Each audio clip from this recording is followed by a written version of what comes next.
Bonjour, bonsoir, selon l'heure à laquelle vous regardez cette vidéo. Alors, j'espère que vous allez bien. Alors, je me présente. Je m'appelle Mitoulé Joseph Désiré, étudiant en architecture, fondateur, n'est-ce pas, du concept Art Tech Design, comme vous pouvez le voir ici. Donc, fondateur du concept Art Tech Design, un nouveau regard sur l'architecture. Ce concept qui est focalisé dans la conception architecturale moderne, design intérieur et extérieur. Je partage souvent avec vous au moins une à deux fois par semaine mes différents projets architecturaux et design architectural. Donc vous voyez souvent ça sur ma page Facebook. Et donc aujourd'hui, comme je partage, comme je disais avec vous, souvent mes projets et mes designs sur ma page et parfois sur ma chaîne YouTube dont je vous laisserai les liens pour mettre, n'est-ce pas, en exergue les valeurs, le sens et l'importance de l'architecture dans la société, tant sur le plan esthétique, psychologique, visuel et économique, surtout fonctionnel. Alors aujourd'hui, je vais vous présenter ce projet que vous avez vu dernièrement, les images, mais je vous remontre encore. Alors ce projet, c'est un projet que l'on appelle une cabine. Vous pouvez le voir là comme une cabane, mais son nom réel, c'est une cabine. Alors pour ceux qui ne le savent pas, c'est déjà quoi une maison cabine, comme vous pouvez voir sur l'image. Alors la maison cabine, c'est tout simplement un terme utilisé pour décrire un type de construction, bien sûr. Et donc de petite taille, comme son nom l'indique, cabine qui renvoie à une cabane. On sait tout simplement que la cabane est une petite maison en quelque sorte. Voilà, donc c'est un type de construction de petite taille qui rappelle, n'est-ce pas, l'apparence d'une cabane, comme vous pouvez le voir. C'est généralement une maison de petite taille, oui, compacte et souvent construite en bois. Comme vous pouvez le voir là, c'est pratiquement ou totalement en bois. Ce n'est que la couverture de notre toiture. Voilà. Donc, comme je disais, donc ce sont des maisons construites la plupart du temps en bois. Et ces maisons cabines sont souvent utilisées comme des résidences secondaires ou pour des vacances, pour passer du bon temps sur l'eau ou plus ou moins sur l'eau. Voilà. Et aussi pour des vacances, oui, et donc au fond un refuge rustique et donc confortable dans des environnements naturels. Comme vous pouvez le voir, nous sommes dans un environnement naturel où autour nous avons la forêt et nous sommes en plein milieu d'un étendue d'eau. Tout simplement un milieu naturel. Qui dit naturel dit plus de confort. Voilà. Et donc ce milieu naturel peut être des montagnes, des forêts ou des zones rurales, etc. Dans ce cas, j'ai fait ce projet ou ce design dans un endroit maritime et où on a de la forêt tout autour. Voilà. Et ces maisons sont souvent conçues de manière à optimiser, n'est-ce pas, l'utilisation de l'espace disponible. Ces maisons sont généralement dotées d'une structure simple et fonctionnelle. Bon, on est d'accord que cette structure pardon, n'est pas forcément simple, celle que j'ai utilisée. Elle n'est pas forcément simple, on peut voir beaucoup de détails, disons la forme. C'est un choix architectural, donc j'ai utilisé deux volumes de rectangles, voilà, pour ce côté esthétique là, comme vous pouvez le voir, d'accord. Mais dans la plupart des cas, on choisit toujours des formes simples, des rectangles, des carrés et des cercles pour faire ce genre de choses. Et donc, comme je disais, c'est pour optimiser l'utilisation de l'espace disponible. Et donc, avec des espaces de vie polyvalents qui servent souvent de salon, de chambre à coucher et de cuisine. Et dans mon cas, moi, j'ai mis juste deux espaces de vie. Un espace, d'accord, pour comme salon et un deuxième espace pour la chambre. C'est-à-dire, on peut venir là, on peut discuter au salon avec des amis et la nuit, on peut tout simplement aller se reposer dans une chambre. Donc, dans ce design-là, j'ai proposé deux espaces, à savoir l'espace jour qui est le salon, comme vous pouvez le voir ici. Ça, c'est le premier espace là, dans cette zone-là. Vous pouvez voir ici une petite chaise et une table. On peut s'asseoir là, se détendre. Vous avez derrière là-bas la chambre, tout simplement pour se reposer, comme vous pouvez le voir ici.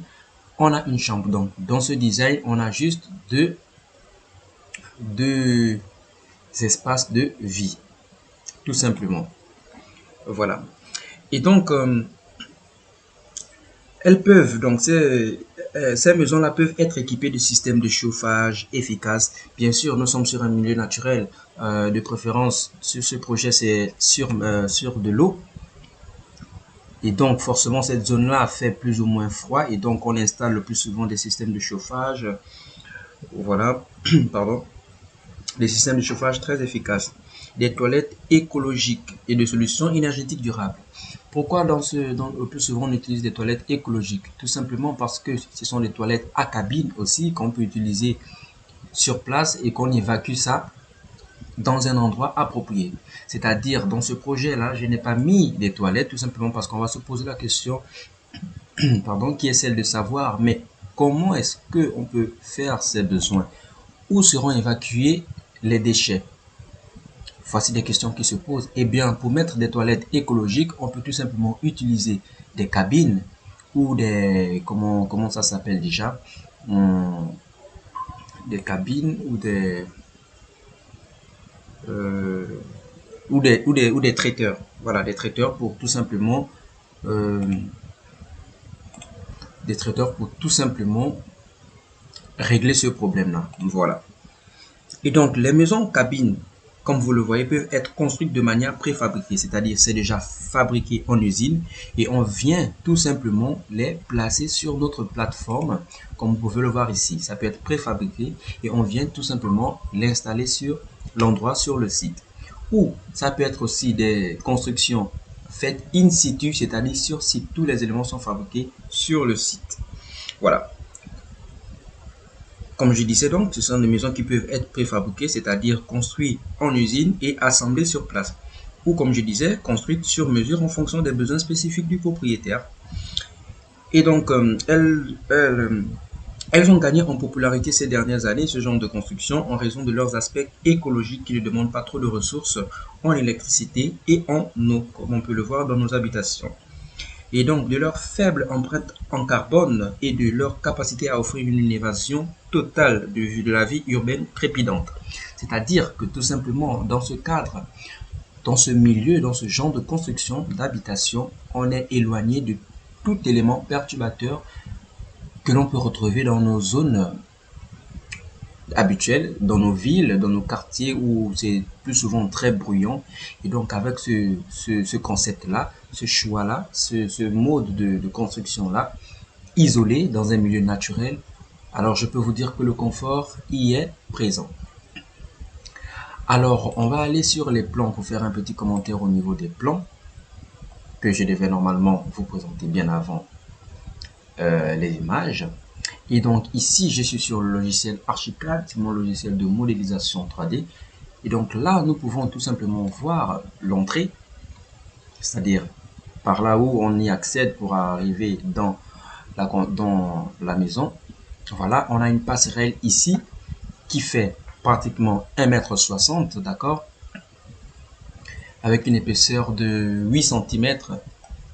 Voilà, sur pilotis. Les éléments en rouge là, ce sont des poteaux. Voilà, qui sont ancrés dans la masse de la roche. Voilà, donc nous avons une passerelle ici en vert, n'est-ce pas? Et on a des blocs de bois ici pour arriver à la construction, c'est-à-dire à l'intérieur de la maison, comme vous pouvez voir ici, ces blocs de bois là, n'est-ce pas? Qui ajoutent une touche plus ou moins esthétique au modèle, au design. Voilà, et donc on a ces petits blocs de bois. Ici, cet élément-là, c'est tout simplement le lampadaire à l'entrée, n'est-ce pas, pour marquer l'entrée de notre construction. Ici, ce lampadaire que vous voyez ici. Alors, on a la porte qui s'ouvre vers l'intérieur. Voilà, une porte de 90 cm. On entre, on a cet espace séjour, salon. Voilà, on a juste un fauteuil et une table qui peut être une table pour manger, voilà, une table juste comme ça. Cet élément-là, c'est tout simplement la fenêtre que l'on retrouve ici. Voilà, c'est cette fenêtre-là que l'on retrouve. On arrive au niveau de la porte. Cet élément-là, ici, c'est le vitrage que l'on peut voir sur notre 3D, comme ceci. C'est le vitrage. Toute cette partie-là, elle est vitrée pour apporter le surplus de lumière, un maximum de lumière naturelle en cours de journée. Rappelons que l'élément est placé est orienté plein sud-ouest. On peut voir ici le nord et donc la maison est orientée sud-ouest. Qu'est-ce que ça signifie orienté sud-ouest? Ça veut dire que la façade principale de notre bâtiment est sur le côté, ou sinon regarde le côté sud-ouest par rapport au nord que nous voyons ici. Voilà, donc nous avons le premier volume ici que j'ai sélectionné là. Le premier volume, ça c'est le premier volume qui est triangulaire. Donc dans ce premier volume là, on a, n'est-ce pas, notre coin salon. Et le deuxième volume que nous voyons ici, que j'ai sélectionné en vert, c'est le deuxième volume rectangulaire qui est plus grand, qui fait office de chambre. Et dans cette chambre, on a juste un lit, un coin bureau ou maquillage pour une femme, une chaise et un poste de télé, comme nous pouvons le voir, n'est-ce pas, sur notre 3D ici. On a le lit, un poste de travail ou un poste de maquillage et tout derrière, on a, n'est-ce pas, la télévision, bien sûr. Et donc, on a des éléments de décoration, une petite médiathèque, des livres, tout ce qu'on a besoin pour être au calme. Pour revenir sur les plans, on a une fenêtre à l'arrière. Vous verrez cette fenêtre-là, normalement, sur la visualisation vidéo, parce que j'ai prévu pour vous une vidéo pour voir l'ensemble du projet animé, d'accord? Voilà. Et donc ici, on a une fenêtre pour aérer naturellement le bâtiment, la chambre, en journée comme de nuit. Voilà. On a à l'extérieur une table à manger, c'est-à-dire on a envie de prendre un repas à l'extérieur avec la belle vue qui nous est offerte. Comme on peut voir ici, les deux messieurs ici qui sont supposés être l'architecte et l'ouvrier. Voilà. Pardon, l'architecte et le maître d'ouvrage. Voilà, c'est cette table à manger que l'on aperçoit ici.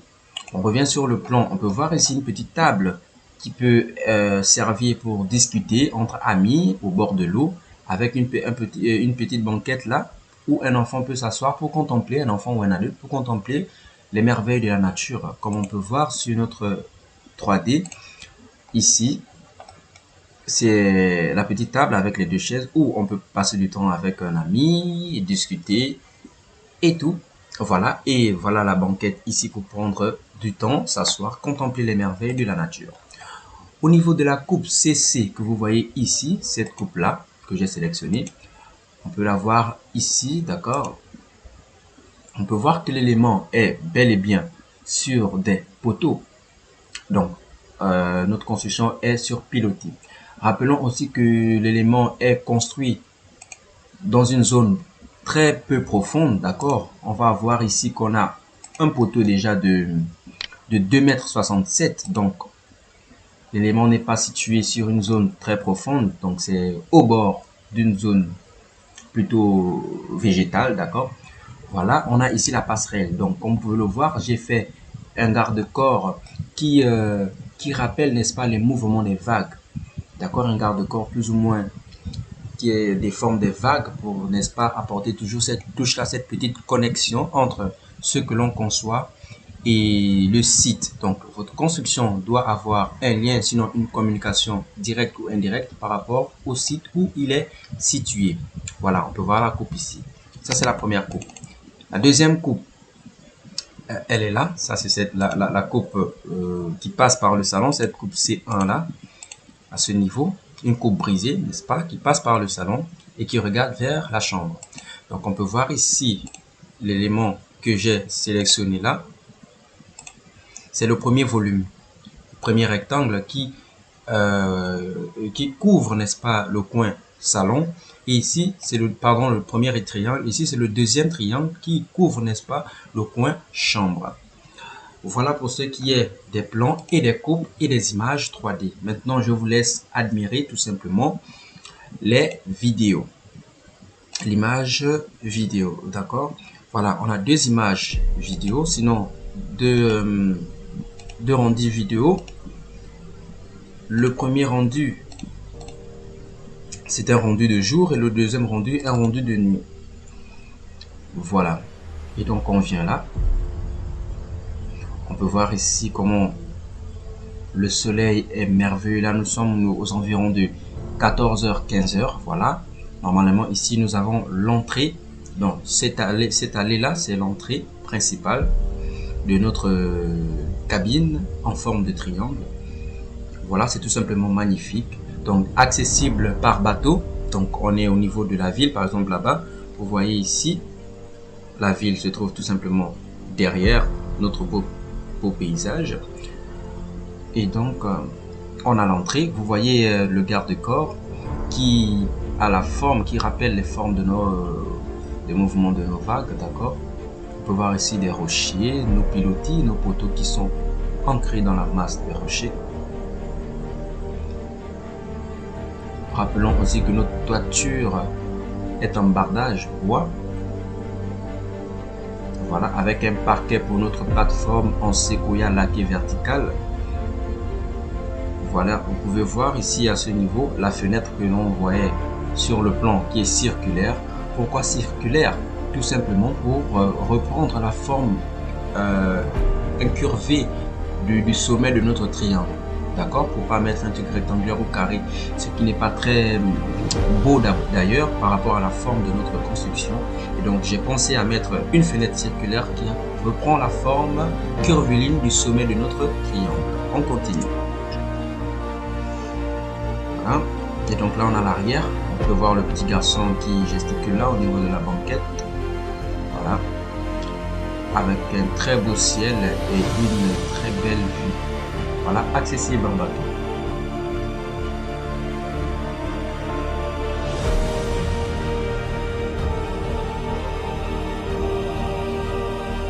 C'est tout simplement magnifique. Ici aussi, c'est le même type de bois que nous avons sur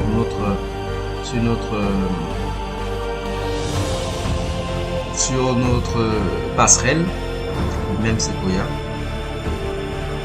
Couverture de toiture en bardage bois avec isolant bien sûr à l'intérieur. Donc nous avons comme matériau ici de l'aluminium, n'est-ce pas, pour les ouvertures. Quand je parle d'ouverture, je parle de portes et de fenêtres de toit. Nous avons utilisé aussi du bois pour le plancher, le parquet et pour les câbles. Ici vous pouvez voir la chambre, n'est-ce pas. Ici le coin du salon. On peut sortir, vous voyez, c'est magnifique.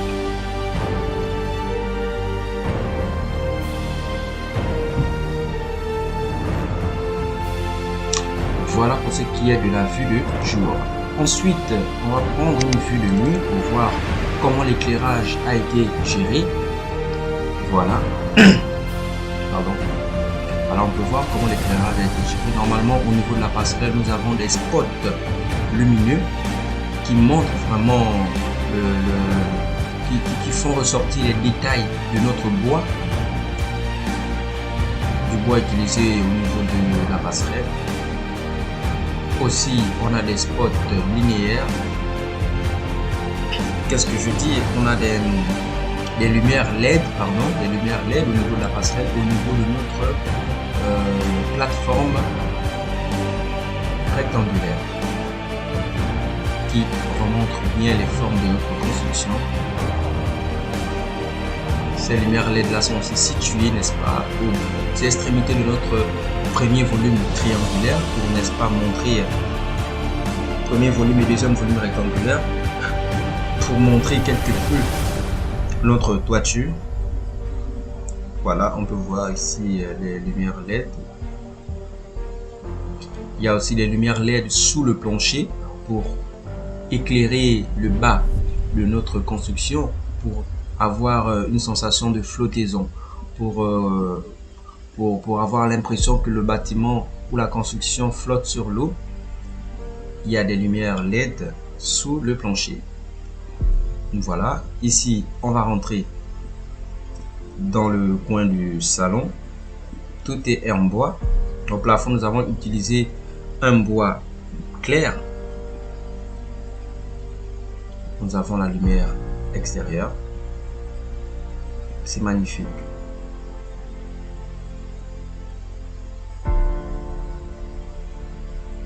Il n'y a pas plus agréable et plus détendu comme endroit, comme construction.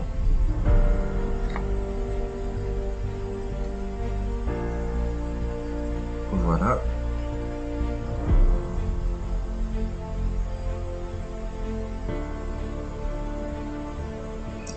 Ainsi s'achève cette vidéo.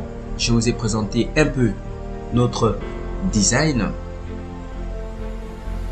J'espère que cette vidéo vous a plu, ou cette présentation de design vous a plu, parce que sur cette chaîne, je vais toujours partager mes designs avec vous, commenter des projets, et n'hésitez pas aussi à me donner votre avis, n'est-ce pas, en commentaire, vos avis par rapport au projet, qu'est-ce qu'il fallait ajouter, qu'est-ce qu'il fallait enlever, vos différentes appréciations par rapport au projet. Sur ce, on se dit à très bientôt et à la prochaine pour une nouvelle vidéo. N'hésitez pas surtout à vous abonner sur la chaîne YouTube et sur ma page Facebook, dont vous aurez les liens en description. Merci.